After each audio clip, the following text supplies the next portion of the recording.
Hi, everybody. Thanks for tuning in to Revolution Radio on Tuesday night because it's time for the Idavox Report.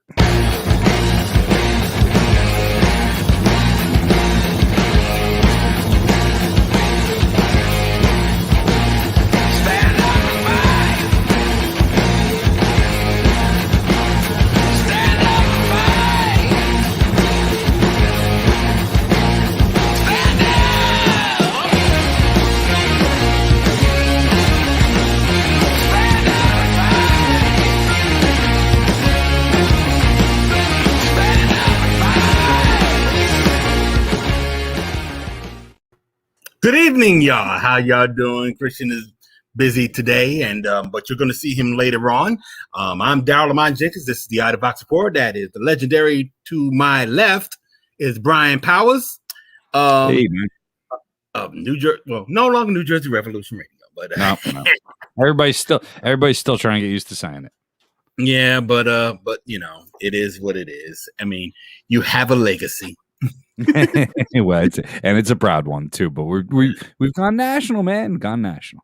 Yeah, I mean, and that's one of the reasons why I'm glad to do this show with you because we got a lot of national stuff to talk about, and we're going to be talking with our dear friend Beth Foster and Will York, and and her brother Ben Foster, as they talk to you about the Folkswood School. And I definitely said that name wrong, but that's okay.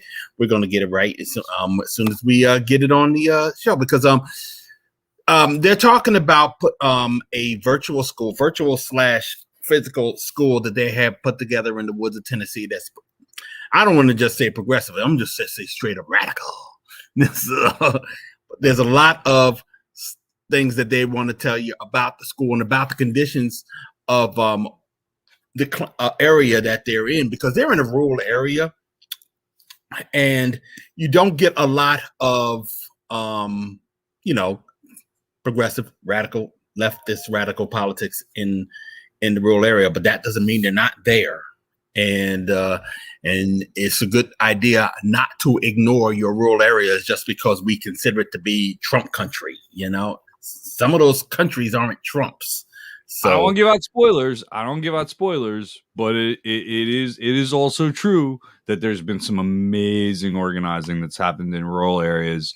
And the one that you guys didn't talk about, so I won't give it away because I didn't get to sit in, but while I was listening to the interview, because I listened to the taping, I was thinking of something that happened in West Virginia in the Blair Mountain strike, which is the largest armed conflict to happen in the United States since the Civil War. Millions of rounds of ammunition were fired between union workers and the companies. The companies were even dropping bombs on striking miners. So there's been some, we do think of unions and radical organizing a lot as like an urban thing, but it is not. There's been some comrades out there in rural areas just giving it all for the cause, just as good as anybody else, man. Now, to be real, isn't that where they got the name rednecks from? They were supposed to be wearing red bandanas. Yeah, they were all like wearing red bandanas in solidarity. I don't know. The debate is, you can debate on whether the term actually came from that or not, but it was during that conflict that miners were using red bandanas around their necks so they could identify and not shoot each other as they surrounded the woods. And as a matter of fact, in great testament to Blair Mountain, I believe a mining company was trying to strip mine Blair Mountain at one point, and they had to fight to preserve that mountain and its heritage, which is overlooked like a lot of labor history is, but just a tremendous moment for labor and for the United States in our labor history. Yeah, that's all the more reason why we want to big up Beth's school, and she's going to be talking about it in the next few minutes.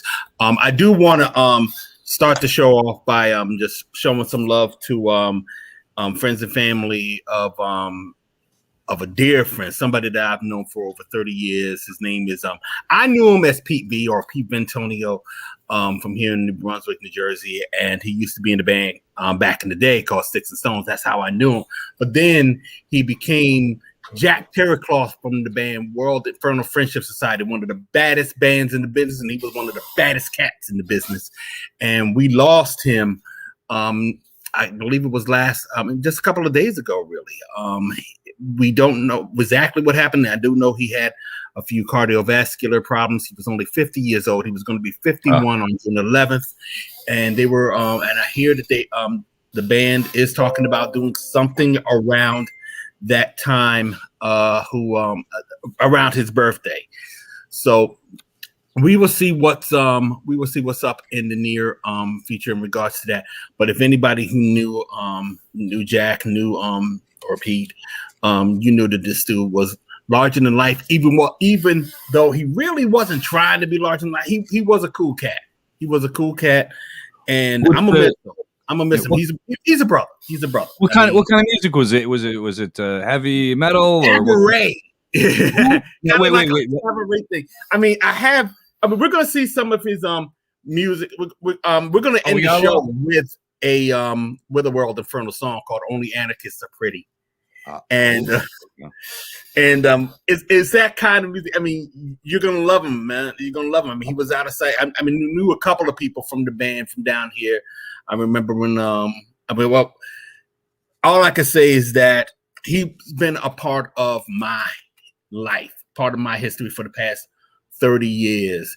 And he influenced. See, you know what's really interesting about this scene is that a lot of people will talk to you about, a lot of musicians will talk to you about those that have influenced them, and they'll bring up some legendary figures. Like you'll say that Neil Peart influenced you to play the drums, or you're like the Rolling Stones or the Beatles or somebody like that. We got influenced by each other, and people will tell you straight up that Jack Terrycloth or Pete V influenced them. They inspired them to go on and do what they do, and I heard that a lot when it came to Pete. So he even got a New York Times obit. Now, if you know anything about the New York Times, you know that's like the pinnacle of obituaries. If you get a New York Times obituary, you are high class. You are high class. So I mean, it's one of the, so he got it. He got it. I mean, that's the ultimate of tributes to this brother right here, and we're gonna miss him. We're gonna miss him. So we're going to play some of his music at the end of the show. We're going to go out with that with Only Anarchists Are Pretty, and I hope you guys stick around long enough for that. But now I also want to talk about somebody that we're not going to miss. Oh boy. Because I got word that there was this band back in the day, a Nazi band back in the day from Atlantic City called Aggravated Assault, and the band was crass as shit. I mean, they were part of a crew called the Atlantic City Skins, and a lot of the people in Atlantic City Skins were straight up dope fiends and all that. I mean, a couple of them OD'd over the years and stuff, up to and including just recently. That is not what took out Warren Miko, though. We do not know what killed him, but he is dead now. And if I say, and that name for a lot of people, no, it does not instill fear in their hearts. He was a joke. He was a total and complete joke. And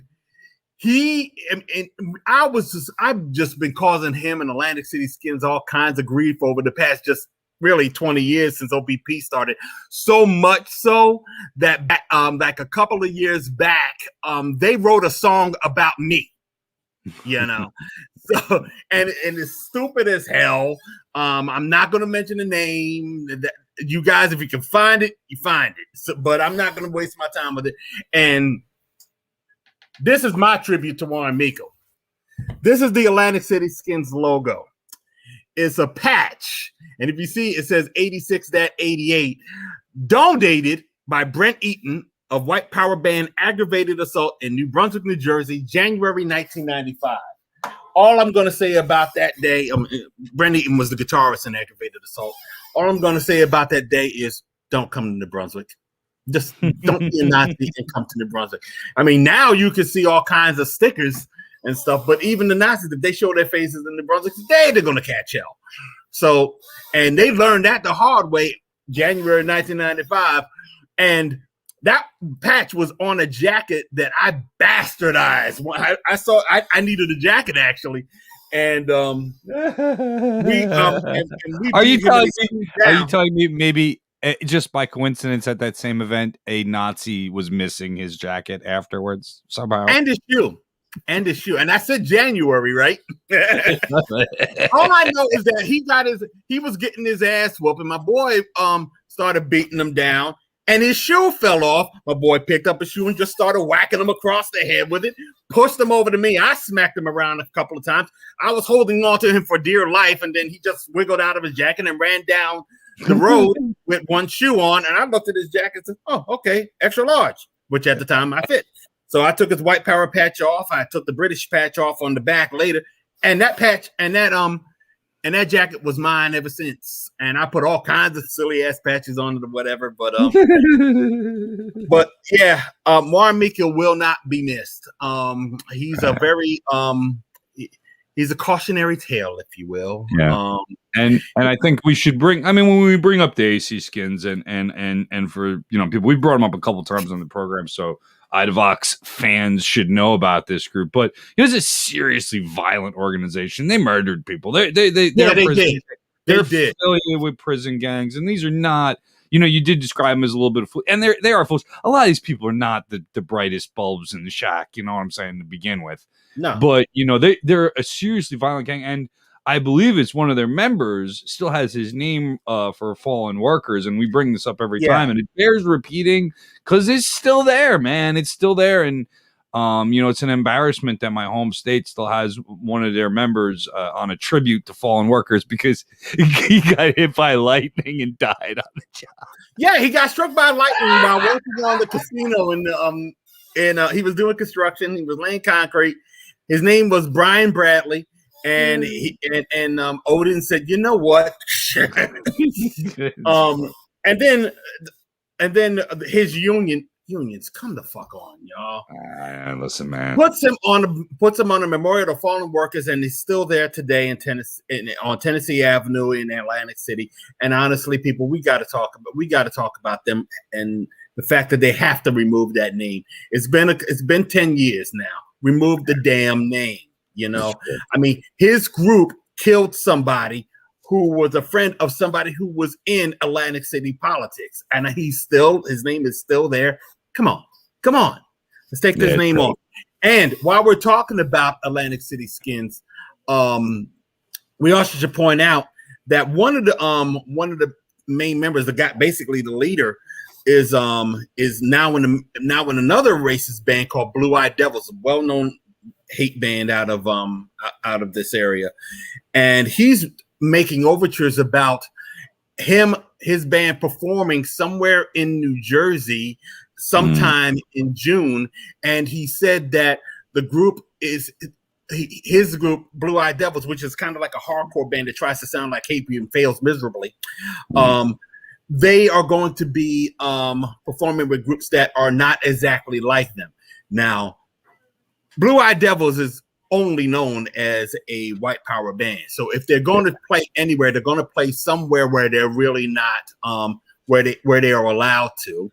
The only white power show that I know of that's happening is that NSBM show, or rather that Vengeance Fest 5 that's supposed to be happening in somewhere in New Jersey that Kyle Powell is putting together. He's a fash from around here. And the issue that I have is because he said something, because Kyle Powell was saying something to the effect that they have very special guests coming to perform at the show. We don't know if it's necessarily Blue Eyed Devils, but the damn shit is coincidental as hell. I mean, there aren't too many white power shows that happen in Jersey.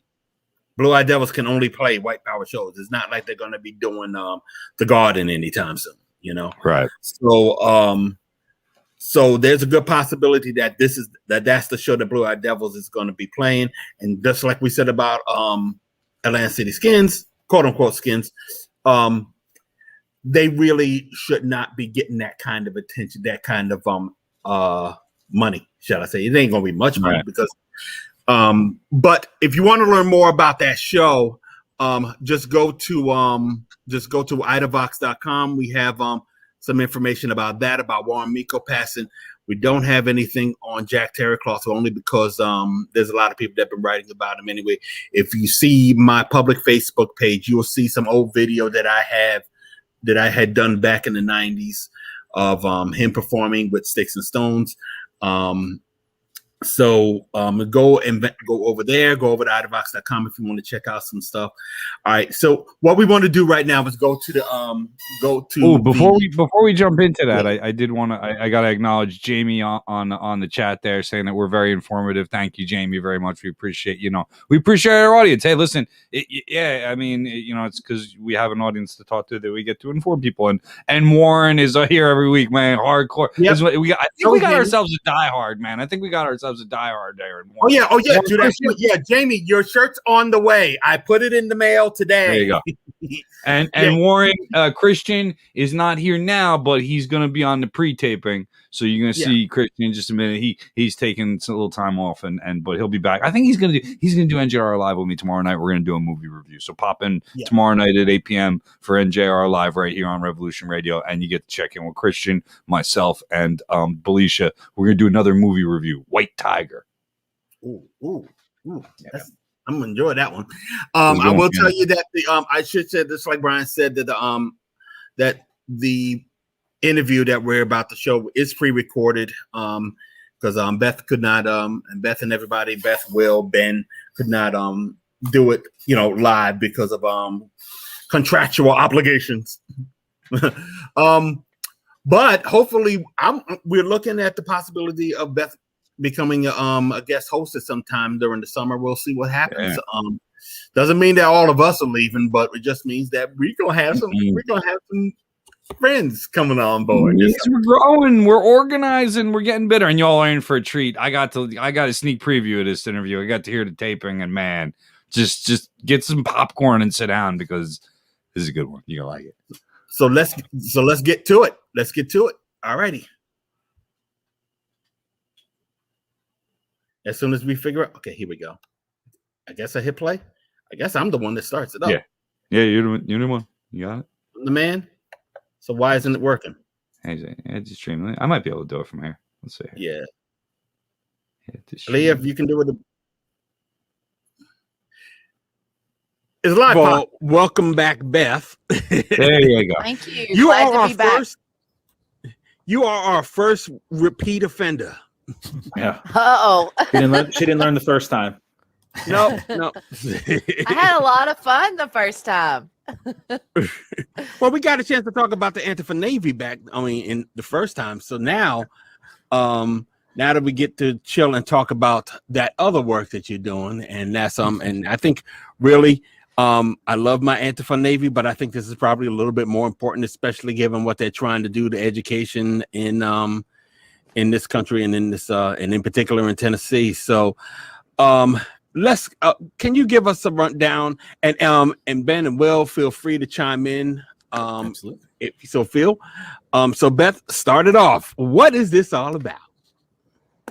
Well, I think it's the culmination of a lot of different projects that have come together into one cohesive organization. And it's things Will and Ben and I and our other board member, Martin Hurley, have been working on in different ways for quite a while. It's the Foster Woods Folk School, and it's named the Foster Woods because it is on the property, our headquarters, I guess, are on the property that is the land my grandfather, who was a migrant fruit picker, bought, and we are still blessed to be on this land. Originally Shawnee territory. So we named the school in that regard. But we really are a global school. Most of our events are online. We focus on education, storytelling, and the arts within an ecosocial justice framework. And by ecosocial justice, we define that as a thriving planet that celebrates diversity and makes equity policy. We imagine a world where all people can live in safety and dignity with fair, sustainable access to resources. We are anti-racists and intersectional feminists who believe that non-human animals also have the right to safe, healthy lives, freedom, and access to resources fitting for their species. As Lila Watson said, we believe that our liberation is bound up with all people, the planet, and the animals with whom we share our earth. And we have everything from humane education for children and adults to vegan cooking to kind of a centerpiece. We have 4 schools, and our school for teenagers is the liberating, yeah, the pun on words, school. And kind of the centerpiece of that is teaching our people's history classes. We also have our elementary, which is for younger learners, and we have social studies, English language arts, academic programs for 3rd through 6th grade there. And we're teaching social studies and we're teaching English language arts within that framework. So we're trying to really center these issues of justice and liberation in everything that we teach, because these are the issues that are critical to people and the planet and the animals with whom we share the planet. And we've got to think about them in every context of education right now. And how would you say the school has been received? What kind of student body do you have right now? We have a lot of lefties children. And, you know, that's great. And of course, we have to educate those children in these ideas as well. But I think the week we've been working on this and planning this for over a year, but the week we really went public with it was the week things really blew up around these state legislatures who are passing these laws that are aimed at propagandizing history. And of course, there's a long history of that. We can go back to the Daughters of the Confederacy and how they they got control of textbook committees and they taught this lost cause, warped narrative in public schools. And, you know, from every time there's colonization, we see education. It's a double-edged sword. It's a tool of war, education is. And it can be used to crush a culture and a language, or it can be used to liberate. And we really want to focus on using our sword to liberate. And I'll let Ben and Will jump in. I don't mean to be the one talking all the time. I just piggyback. I have to piggyback on what you said, Beth. There's a famous piece of artwork that our fans could check out, American Progress, by a painter by the name of John Ast. And it really strikes home this idea of education as a double-edged sword. On one hand, yeah, teaching these people how to read and write good, but what is the literature you're giving them? What is the history you're giving them? What is the narrative that you're forcing these people to follow? So I want to piggyback on Bill's earlier question. Can you talk about like some of the makeup of students? Do you have a diverse student body? Is it younger children, old? I know you do. You have like a large grouping of students. Yeah, our students, I think at this point right now, range in age from 6 to 16 students who are taking classes, and it's very diverse. It's international. We have students on 4 different continents at this point. Of course, with we teach a people's history of the United States. Most of those students tend to be in the United States, or they are American children who are living abroad. Okay. But for like humane education, 3rd grade social studies, where we're learning landforms and things like that, we have students from all over the world. And it's very diverse as far as ethnic makeup and language. We have a lot of English language learners in the classes. So it's really interesting and fun to learn in that way, where we can really celebrate that diversity. Beth, you may want to also describe how free we are to teach history in a true lens, and through the lens of human experience, not only of the victors, but also the victims of imperialism, racism, and oppression since the beginning of time, really. Yeah, I just I'm in grad school right now too, and I had a class this past semester, History of the Enslaved, and my professor in that class shared with us this African proverb that until the lions have their own historians, the story of the hunt will be told from the perspective of the hunter.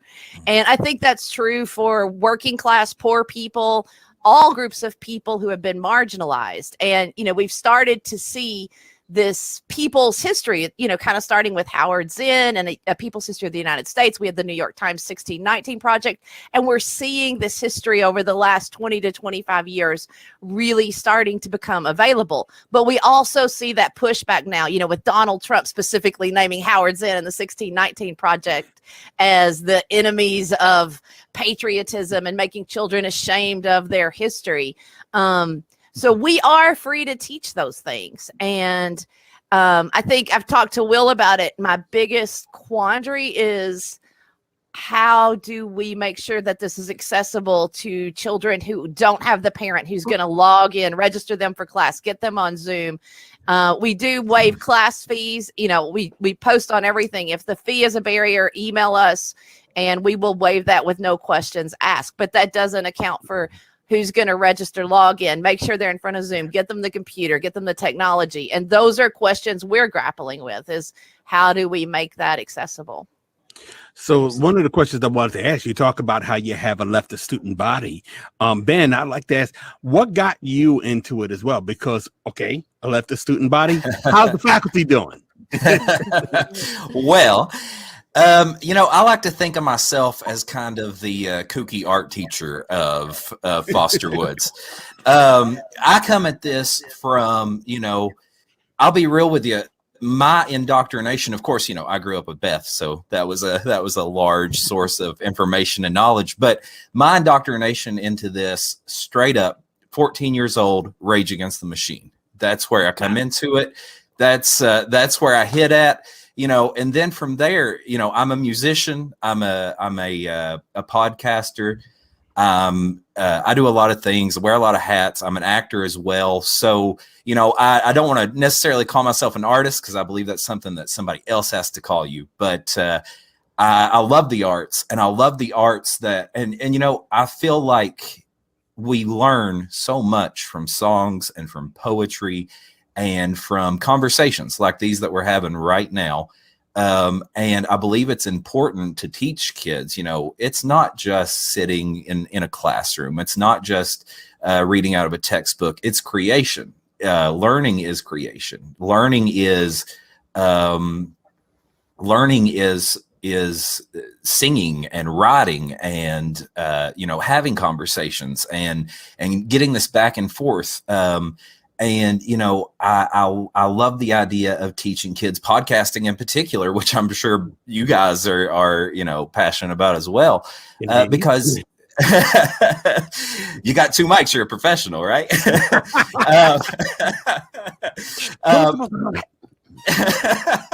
We'll keep that on the down low. But, you know, teaching kids how to have conversations about these things and how and talking to people about these things is so important.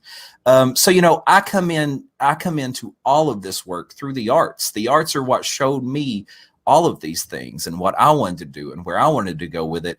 And, you know, like Beth said, this is just a culmination of the many different projects we've had over the years. So this is a direct lineage from the music I've made and the podcasts I've made and the poetry I've written to right here at Foster Woods. I think I'm most proud of the people's history classes that where the students read a condensed version of the Howard Zinn book.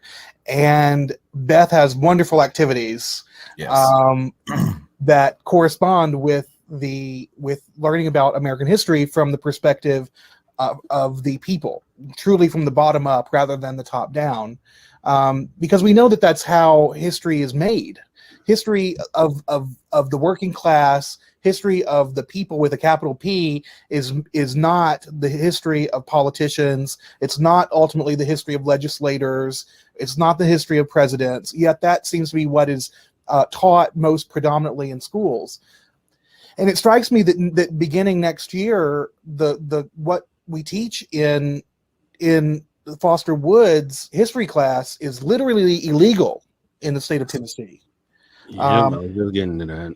Yeah, that was going to be kind of something I was related to. So I guess Daryle is probably more knowledgeable about this than I am. So my next question, like, what has local pushback been? Local resistance? I mean, you're doing a good thing, so naturally you're going to attract bad people. Yes. So what I mean, Will, Ben, Beth, if you could just give me insight. I mean, I guess you kind of already said it. So can you explain that? So we've only been public with the school. We've been teaching, but not, our promotion has been very insular so far to people who appreciate what we're doing. As far as being out there in public, we've only been, 2 weeks, I think. And we haven't got, our building is under construction. We haven't hung out the sign yet that says the Foster Woods Folk School. I'm bracing for that. Where we are located is a very rural area. It's the kind of place where we saw the giant pickup trucks driving with the flags on behind them, before the election. And I've talked to Ben about that. Like, how are we going to be prepared? Part of what we do also is we have the animal sanctuary that's part of the school and part of our humane education. So how are we going to protect the animals? How are we going to make sure? Because I expect it, but we haven't gotten it yet. Unless Ben or Will have something I'm not thinking of to add to that. And I think that's part of the benefit of an online platform. I mean, There's been much said about, the downsides of the way we've had to educate over the past year being, using online technology. But there are also many benefits that can be accrued as well, such as being able to participate from a rural area, and not have to deal with community pushback. I mean, at this point, we're not trying to have our curriculum being, officially blessed by the state. So for that reason, I think we're maybe a little bit more free to teach whatever we choose to teach within our First Amendment, rights. But certainly, I think if we wanted to say, we want to have this history class be accepted by the public schools, even though I'm sure this history class is more rigorous, requires more writing, requires more critical thinking, requires more creativity, and requires more study, frankly, than the history class that 90% of students in Tennessee, for example, would receive in a public school, they would say absolutely not, because, you might be teaching that the United States might be fundamentally racist or sexist, and that's illegal. Where does public education in Tennessee rank usually across the 50 states? Well, we say we have an adage in Tennessee as far as it's among educators. Thank God for Mississippi is the adage. So generally 49th. Okay. So and just I'm sorry, I keep jumping. Percentage wise, local students from Tennessee, you said you have global students. Like, what's the percentage of local versus global? The global is far outpaces the local. I think I have one Tennessee student right now in all the classes. We have one. Oh wow! Okay. Wow. So I mean, that could give you some defense from local Tennessee, education. We are thinking about, though, and it's something I've been really grappling with for a few years, is that we've got to, as lefties, go into rural areas and offer people some of this. People are suffering. The poor and working class white people are suffering, and as lefties, we haven't gone into those communities to offer the alternative. The white supremacists and the Nazis are showing up, and if we hope to bring those people out and to our side, which we have to do to win, we've got to do education. So we are thinking through those things, and what might that look like after, when it's safe for people to gather in person again? Are there things we can do? And if we learn from our history, we would know that we can do that. Yeah, that's what I was ready to say. Yeah, because I'm thinking. Oh, no, I'm sorry. Will, go. No. I was just saying the Black Panthers knew how to do that in the city. And rural organizers, labor organizers knew how to do that in the country. I mean, there were these schools, impromptu schools that were set up at the mines during protests and during strikes that educated about solidarity and what it means to work together for a common good, and here are your rights as a union member, and even educating the kids about working together, and what is the benefit of bosses. Is it to protect you or is it to harm you, and that sort of thing, and kind of a more frank and honest discussion of American history was happening impromptu outside of these minds. We have a history of doing that. We just have to learn our own history before. We just haven't done it in a few decades. Yeah, truly. See, that's one of the things I try to make a point about, is that when people talk about the rural areas and just leaving them behind, the main reason why all of these institutions were able to get built in the first place, no matter where they were, is because they was addressing a need. They was addressing a need, something that the community wants. The community wants this, really. I mean, rural communities do want this, believe it or not. Yes. And the fact of the matter is, no one has presented them because they have their own stereotypes about rural communities. Yep. Absolutely. It's believed that the rural communities have been conquered. That is not true. If anything, the rural communities have been duped and deceived, and they are ripe for organizing by labor groups, by educators. These are people who know the value of hard work. They know the value. They know ethics. They know good morals. They have been, but for so long they believe that the only people who are speaking to them are on the other extreme end of the spectrum, and that's just simply not the case. If it is, it's because we're not there. Right. Will and I had some experience with that, 2 years ago, Will, when there was an ice raid here in the county where we're located. And there had never, I don't think, if Ben may know of something I don't, but I don't ever remember any organizing period from anything even center to left. And Will and I kind of responded to that. And it was amazing to see how this community closed rank around its people that ICE had the audacity to drag out of here. And we were turning out 60 people at those meetings, Will? Yeah. Whereas people might be afraid to come out to a community meeting for a Know Your Rights seminar, these people from rural Kentucky turned out with complete audacity and courage and said, no, we're not allowing this to happen in our community. We want to know what our rights are. We're not going to let ourselves be trampled over. I mean, it just basically busted any stereotype you could think of. These were very engaged folks. They were highly educated about, what their community was like and what they wanted their community to look like, and what line in the sand was acceptable or unacceptable for them. And they knew those things, even though they may not be able to put the academic veneer over it, calling it one thing or another. They inherently knew those things as a community, and it was fruitful for organizing. ICE hasn't been back, and I think part of that was they saw what this community here, how they were going to respond. Go ahead, Ben. Oh, well, just to answer your question, and to kind of elaborate on what Will's saying, at that time with that project, we did get a little pushback, and we pushed back on that pushback. Me and Beth personally pushed back on that pushback, and it was amazing. I think we nearly got our parents kicked out of the church. But it was rough. But it was really cool to see when we pushed back, to see all those voices that joined in with us right here in our community, in this rural, little community here. And they pushed back hard when people tried to come down on that. So it like Will was saying, there are so many people here that are ready for these conversations, ready for this education. So.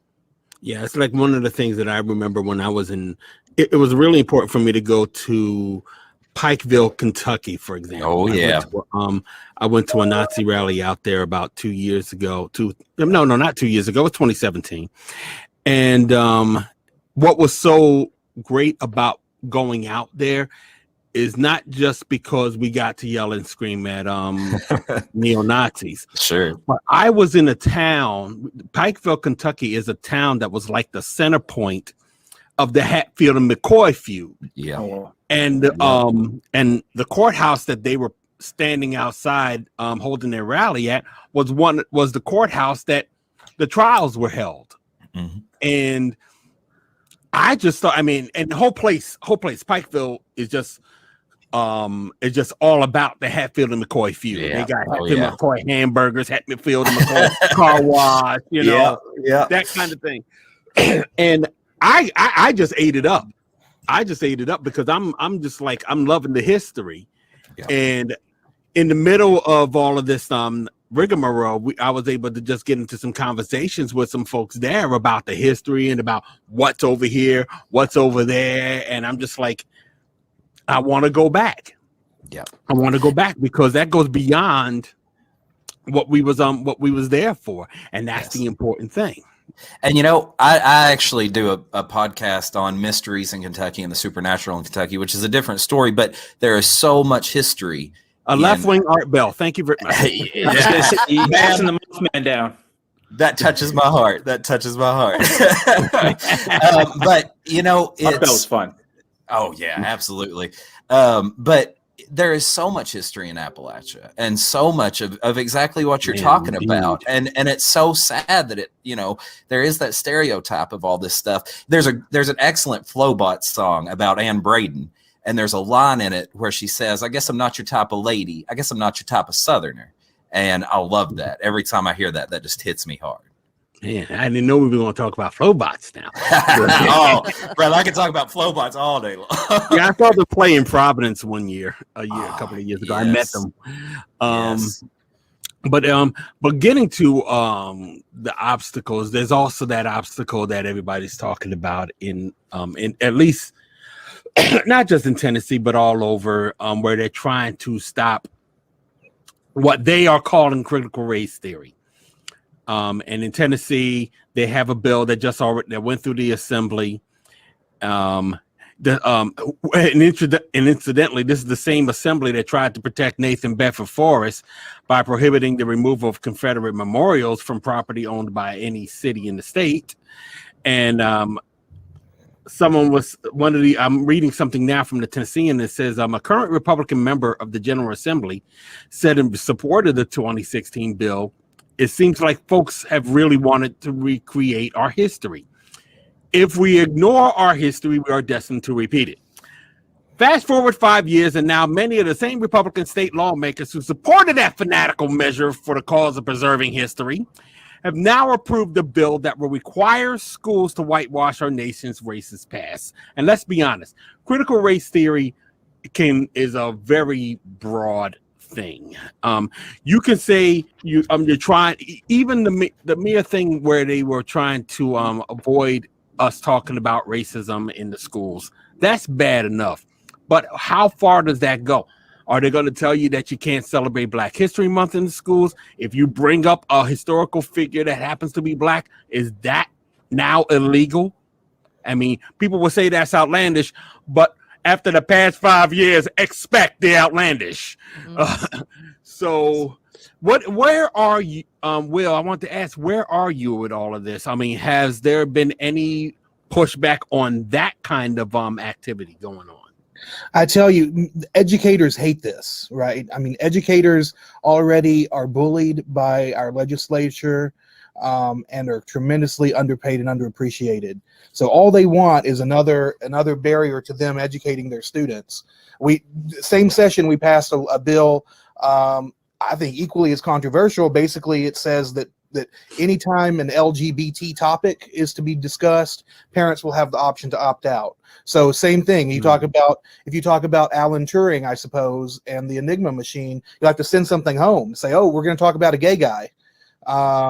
So is it okay, if we talk about his genius to your students, to your kids? Same legislature, I might add, where one of the members this session thought that the 3/5 compromise helped to end the institution of slavery. So it is a little bit frustrating, to say the least, that these people are the ones dictating what teachers will be sharing in the classroom with students. I think what's super. I was just going to say, I just did a Google search before we came on. It's Idaho, it's Arizona, it's Utah. I mean, this isn't just Tennessee. This is what Donald Trump tried to do with his 1776 commission. And now that Biden and Harris have canceled that, we're getting it at the state level. Go ahead, Will. That's right. I mean, so a Nashvilleian Professor Carol Swain was on this 1776 commission, and they came out with this grandiose report that criticized the 1619 Project and any implication that race might have had some role in the founding and development of this country. Luckily that was online for like one day, right, before the new administration took over and pulled it offline. But now that's been instilled and enshrined in our laws here. Because the legislature is so concerned that teachers might teach a version of history that might be more accurate. So some of the things that teachers will be forbidden to teach is that a person bears responsibility for past actions by other members of their race or sex, that a person should feel any discomfort or other psychological distress because of their race. Teachers, of course, are not permitted to teach that the United States is fundamentally racist or sexist. Teachers will be prohibited from teaching that a meritocracy is racist or is designed to oppress members of another race. They will be prohibited from teaching that governments should deny to any person within their jurisdiction equal protection of the law, of course, which sounds good on the surface, but I'm sure that will be twisted, as time goes on. Frankly, I'm sure that there is a teacher out there who believes that this might infringe upon his or her First Amendment rights, and may seek to challenge this as a teacher. I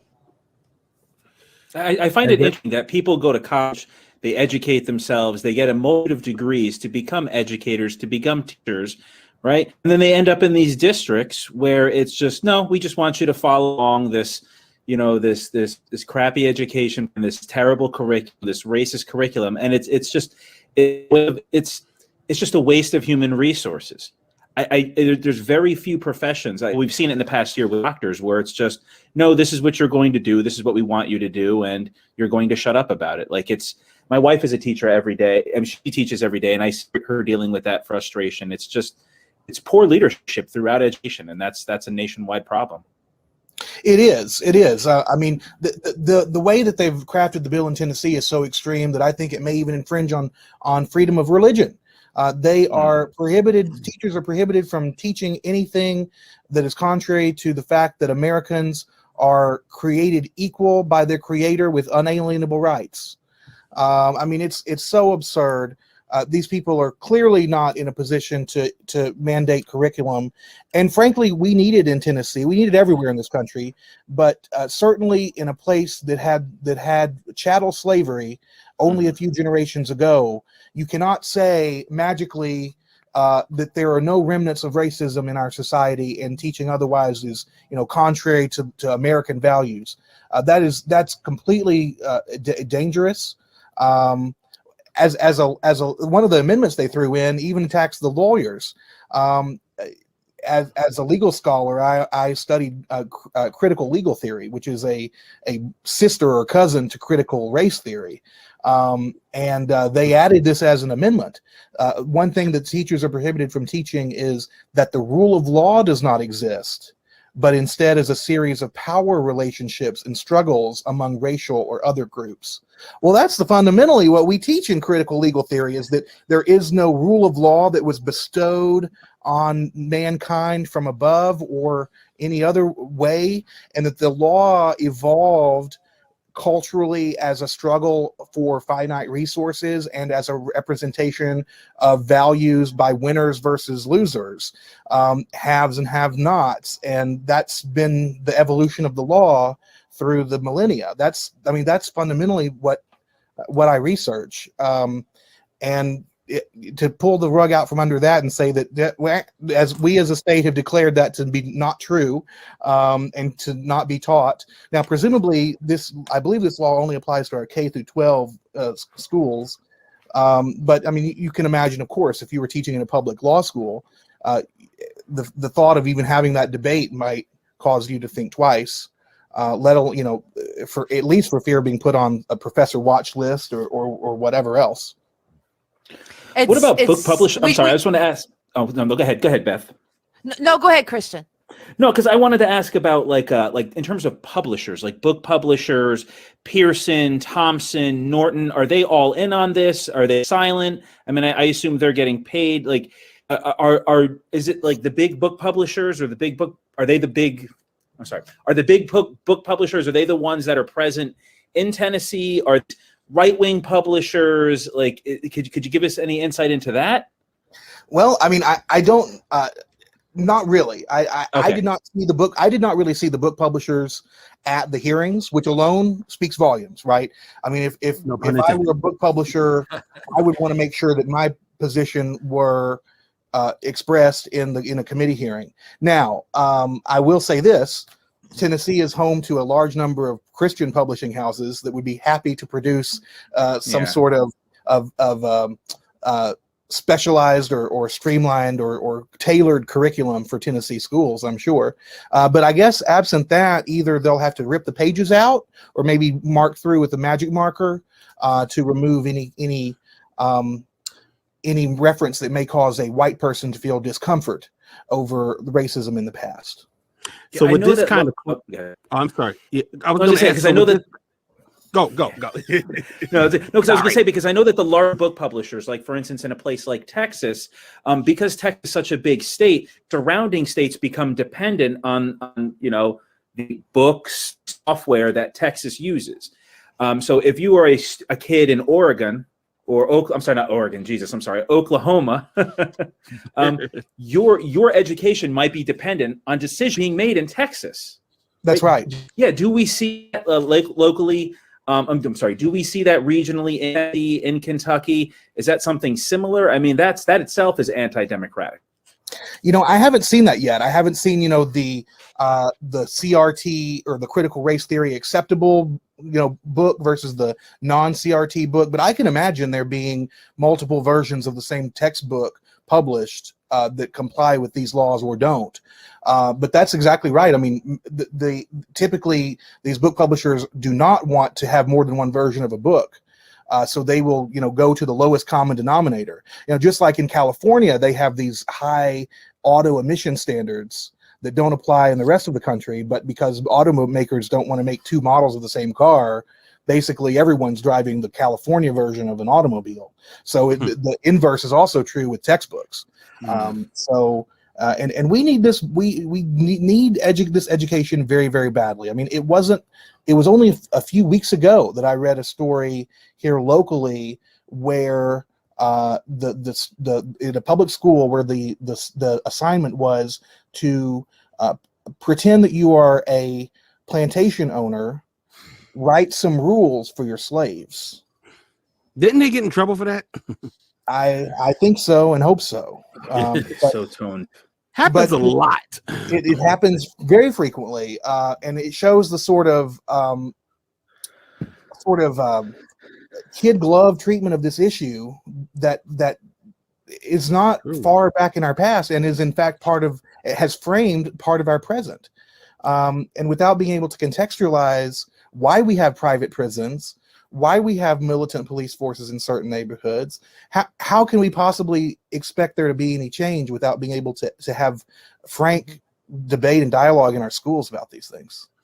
Will, that example is really just an inheritance from the last time this was really tried in any grand effort with the Daughters of the Confederacy. That's where, their takeover of public education is where we get teachers still doing horrible things today, like the example you provided. And that's what we have happening right now. It's just the Daughters of the Confederacy happening all over again. Yeah, truly. That's a very good analogy right there, because if you want to talk about somebody that distorted the history, they were the ones. They got themselves in those textbook committees, and the textbook publishers were kowtowing to them. And that's something to bear in mind. Kind of it's not really off subject, but there was an anti-Muslim activist by the name of I was about to say Marjorie Taylor Greene, Laurie Cardozo Moore out of Murfreesboro. and she is now, I believe, on the. I'm not sure if it's the Murfreesboro School Board. I have to look her up right quick. But she got put on the board that decides textbooks for Tennessee students. I mean, I want to make sure if it's just I just want to make sure if it's just Murfreesboro or what have you, because she's famous for trying to keep mosques from being built in Murfreesboro. And she's a very thick-headed Islamophobe, and she's in the state. She's been appointed to the state commission, and this is despite the community accusing her of being anti-Muslim and divisive. This is a woman who, when I first heard of her, she was trying to keep. I actually videotaped her, and I could provide some video. It's on YouTube now, but I could provide video where she's telling people at this rally where they was trying to keep a Muslim learning center from being built in Murfreesboro, in Lower Manhattan, not just Murfreesboro. That's what she got famous for. But she came up here to New York when they was going to build a learning center near where the World Trade Ground Center. Zero Mosque. The Ground Zero Mosque. The Ground Zero Mosque. And her thing, she started talking about how many Muslims fought in the Revolutionary War. Quite a few. Yeah. Right. But she said 0. And now they put her on a commission to decide what textbooks are we going to what Tennessee's children are going to read. Now you add that to the whole fight against critical race theory, and you're about to have a mess down there. Yeah. I mean, Mississippi's going to start saying thank God for Tennessee. That's right. Yeah, she all. I mean, she's got several good ones. She says that 30% of Muslims are terrorists. I can see that as being in a little sidebar, in your social studies book, maybe that they'll paste in the Tennessee version. I mean, frankly, she was one of these that said we need to all go to Washington on January 6th to defend our constitutional republic. So, I mean, she. I don't know how she might potentially be doing her job from behind bars, but she absolutely is one of those. Absolutely, she truly believes that our students are being influenced by disinformation, communists, and radical Islam. That's the goal. Yeah. Yeah, that's the goal. She was a part, and I will say right now, for those who don't know, Laurie Cardoza Moore, as Will said, was at the Capitol in January 6th. We don't know yet whether or not she was inside the Capitol, but we know she was there. And she's on the textbook committee. And she was on the textbook committee. She is now. Who's teaching your kids? Yeah. So I that think means go on, because we'll I'll get back to this in a minute. I wanted to make the point that it is people like that. It's not trained historians who are making these decisions. The 1776 commission included no trained historians. As far as I know, in the legislature in Tennessee, where they've been passing these laws in these other states, we don't have historians informing about what is important. And we certainly have conservative historians, but so far, I've not found an example of a historian saying, we need to change the way we're teaching history to this propaganda model. That 1776 report had no citations, no footnotes, and didn't even list the lead authors. So these are not high academic criteria they're setting. Yeah. So, and that brings us back to the school. And now we have to try to get people, I mean, regardless of what the state is doing, regardless of what anybody's doing across the country, there's nothing stopping us yet on putting out the information that, they otherwise don't want us to put out. I mean, my parents taught me Black history even while Black history wasn't being taught in the schools. So, there is nothing that's stopping us from educating. And if there is, we're going to fight it.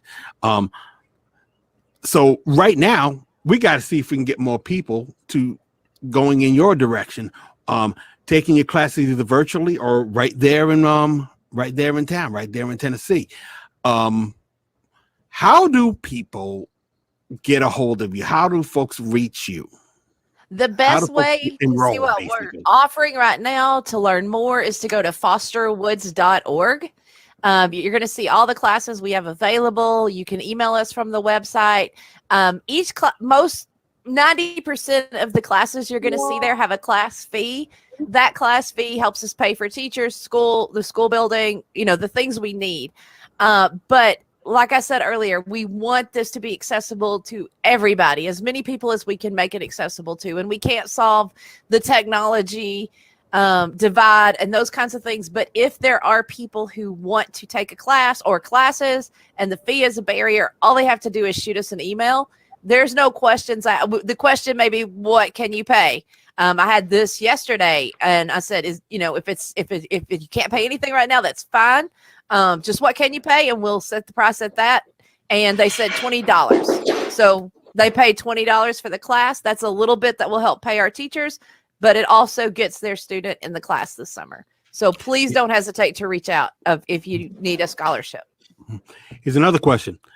How do you become a teacher?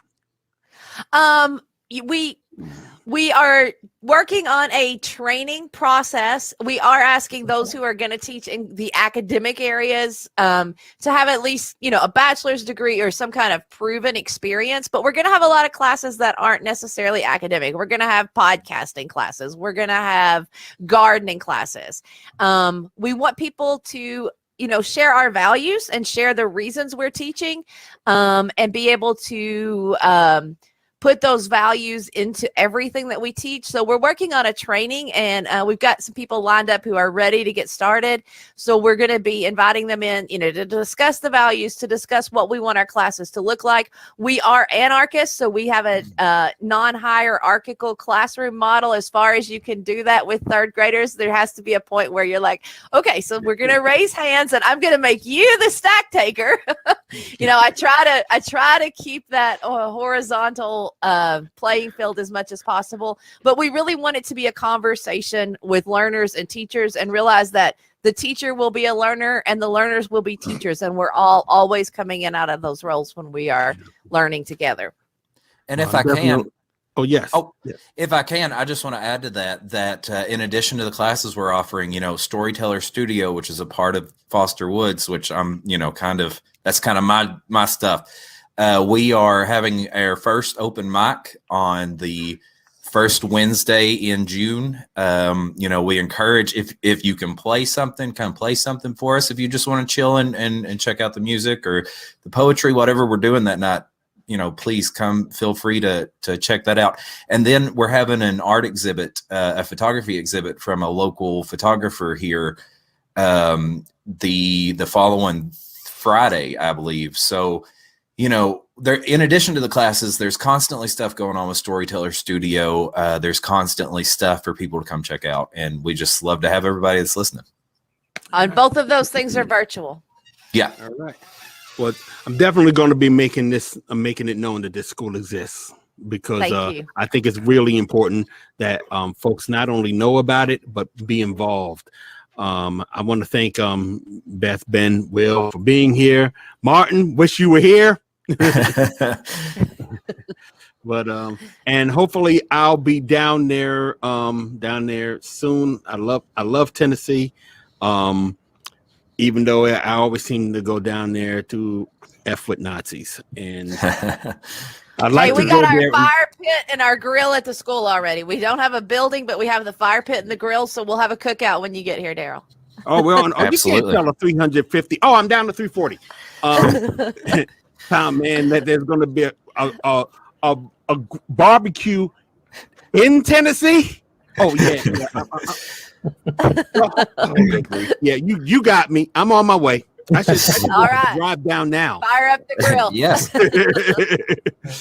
All right, y'all. I want to thank y'all for coming out, and definitely everybody check them out. We're going to talk about it. We're going to see them again on this show, and feel free to be repeat offenders anytime, y'all.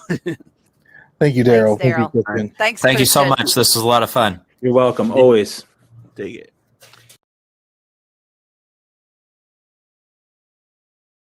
Very Folk School, Foster Woods Folk School. Again, you can go to fosterwoods.org to learn more about them. But there was a lot to learn just in the interview. Yeah. I had just as much fun listening to it the second time as I did the first time. Oh, man. It really was that good. Yeah, when I get the chance, hopefully I can trek on down there. I was actually supposed to go down there this weekend because we thought we was going to be dealing with that American Renaissance Conference, but we don't have to now. So so hopefully sometime in the near future I can roll down there so everybody can see it for themselves and take it all in. So all right. So one of the things I want to do, did you want to replug your thing? No, man. Although NJR live tomorrow night, but also, the event. Let's not forget June 22nd. We're all going to be getting together. You're going to be there, Coffee House in Edison, New Jersey. So if you're in the neighborhood, or listen, like Daryle said, he's going down to Tennessee. I'm vaxxed. I'm fully ready to go out and take off my mask and hang out with comrades again. So maybe you want to bring Revolution Radio to your town. Hit us up with an email, hit us up with an Instagram message or something. Let us know if you got a spot and if you can find a few shekels for gas and a little bit of food. I'm a grown boy. Maybe we'll come out and do a show in your town. Let's hang out, man. Let's do this again. All right. And as for us, One People's Project and IdaVox, I got check out the swag that we got here in this second video. Leah, if you can help out with this. We got t-shirts, as you know. We got t-shirts, we got beanies, we got bumper stickers, we got pins, and we got all the swag that you need to be that fashionable anti-fascist that you have always longed to be. Just go to onepeoplesproject.com/merch to pick up all these beautiful things that you are looking at right now. Yeah. And this book here, 40 Ways to Fight Fascists, while supplies last, will be available to you if free with each order. So just go and get your stuff. Check it out. For those of you who didn't see, there's some original One People's Project. We're talking collector's items here. I mean, things you can't get no more. You ain't gonna make them no more. Yeah. When they're sold out, they're sold out. Well, we keep making them because people keep buying them, but we don't use that logo no more. It's capitalism. You can lie. Yes, but capitalists are dishonest. I'm not a capitalist. It's true. I'm just trying to make sure that we have. This is not capitalism. Going. Oh, by the way, remember also in that regard, remember that we're a 501c3. Yes. You can check us out on GuideStar. I've been fixing up the GuideStar profile. But yeah, we're a 501c3. So if you feel like donating money, it's all tax deductible. Again, you can actually just go to onepeoplesproject.com/donate. How do you turn this off?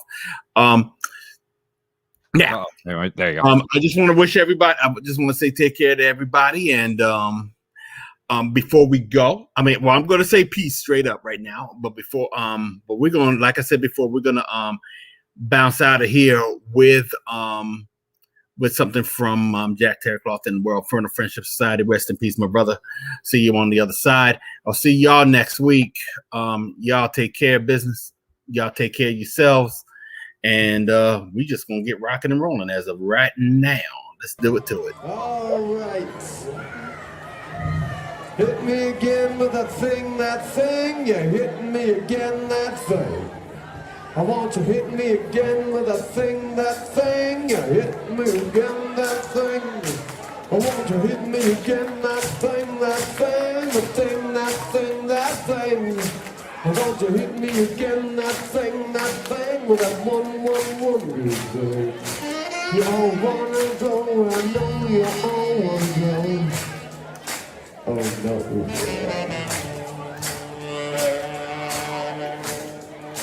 I'm gonna see, oh my. You say, oh no. You ready? I say, oh my. You say, oh no. Oh my. Oh my. Oh my. Oh my, yeah.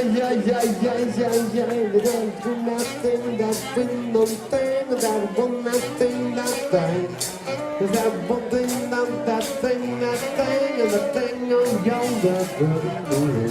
I wonder if you all know on the piano over here, Mr. Roger Azar. Look at that guy. He's a pop star. Hey. You don't know Roger Azar?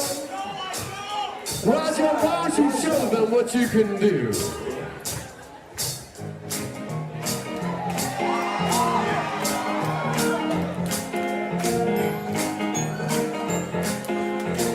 Now come on. If we should be arrested, I've been found asleep.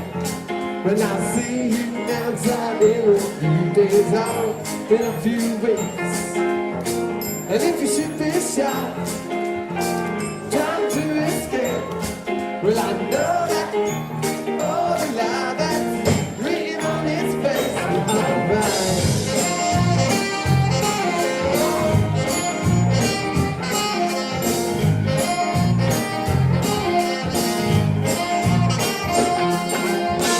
And if we don't live, I'll do it all in fights.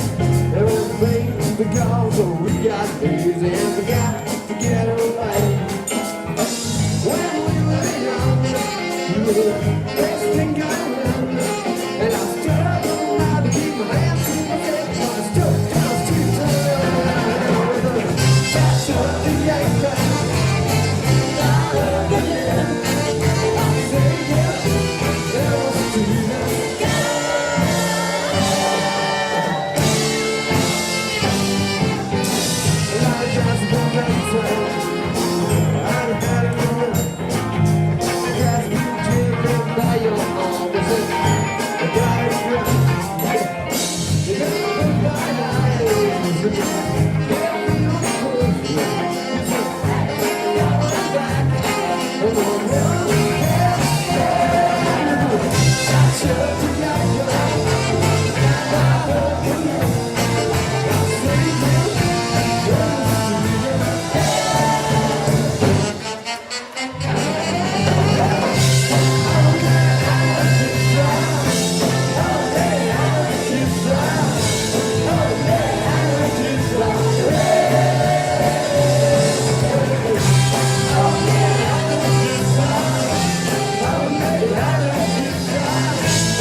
Your boyfriend got sick.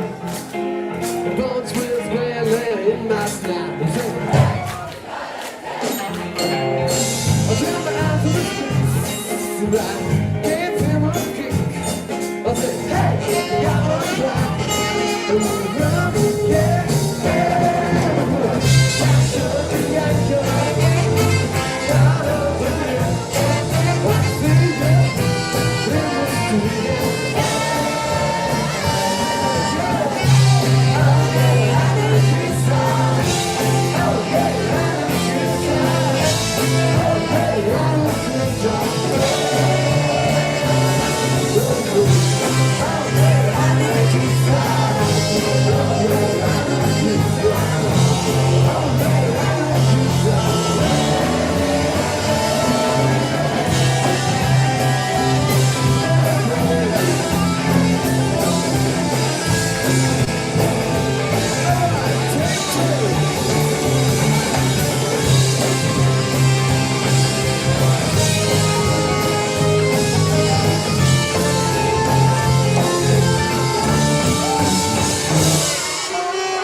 From that band. 2, 3.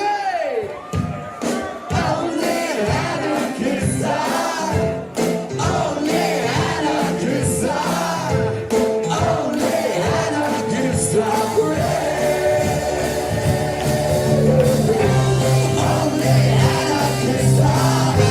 Only anarchists are. Only anarchists are.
thrown against the car, handcuffed, and that's what happened last night. The police kicked in the door, shot him twice in the chest, and he died.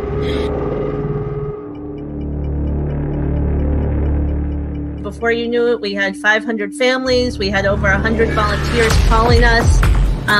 We were on the phone constantly.